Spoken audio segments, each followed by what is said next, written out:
কাশ্মীরে হামলার ঘটনা, পেহেলগাঁও হামলা, যে হামলার এখনো দগদগে দাগ রয়েছে।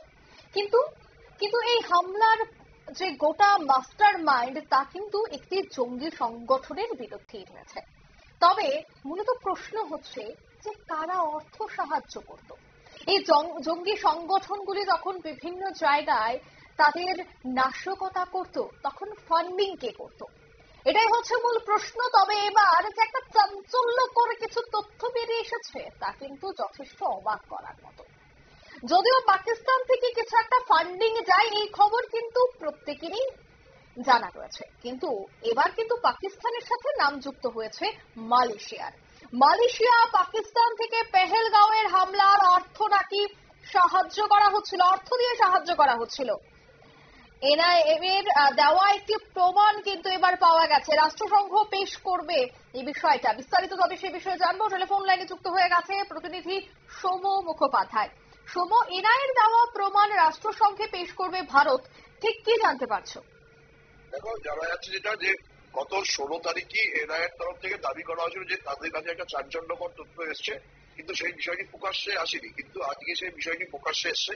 জানা যাচ্ছে যে লস্করে তৈবার যে ছায়া সংগঠন টিআরএফ, যারা 22শে এপ্রিল জম্মু কাশ্মীরের পেহেলগাঁও সন্ত্রাসী হামলা মূল মাস্টার মাইন্ড, তাদেরকে অর্থ সাহায্য করা হয়েছিল মালয়েশিয়া এবং পাকিস্তান থেকে। খুব সম্প্রতি এনআইএ শ্রীনগরের এক ব্যক্তির মোবাইল ফোনের সূত্র ধরে এই চাঞ্চল্যকর তথ্যকর সামনে পায়।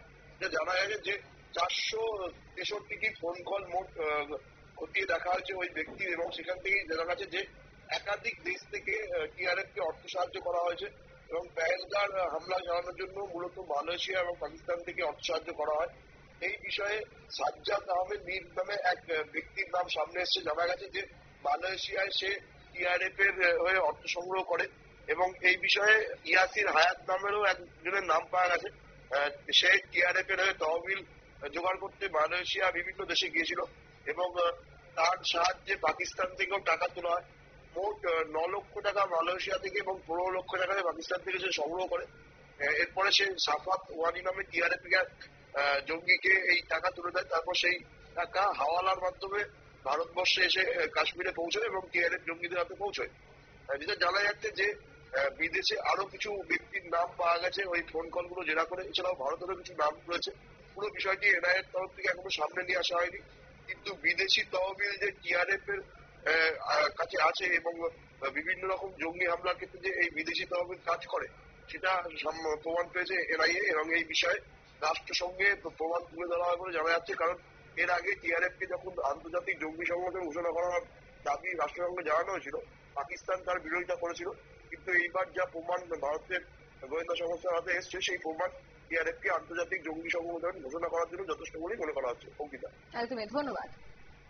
অর্থাৎ ইতিমধ্যেই যে বেশ কয়েকজনের নামও উঠে এসেছে, তবে এনআইএর দেওয়া যে প্রমাণ তা কিন্তু রাষ্ট্রসংঘে পেশ করতে হবে, পেশ করবে ভারত। মালয়েশিয়া পাকিস্তান থেকে যে পেহেলগাঁওয়ে হামলার অর্থ সাহায্য করা হতো তা কিন্তু এবার এই রিপোর্টেই ধীরে ধীরে পরিষ্কার হচ্ছে। নিয়ে নিচ্ছি ছোট্ট একটি বিজ্ঞাপন বিরতির সঙ্গে থাকুন।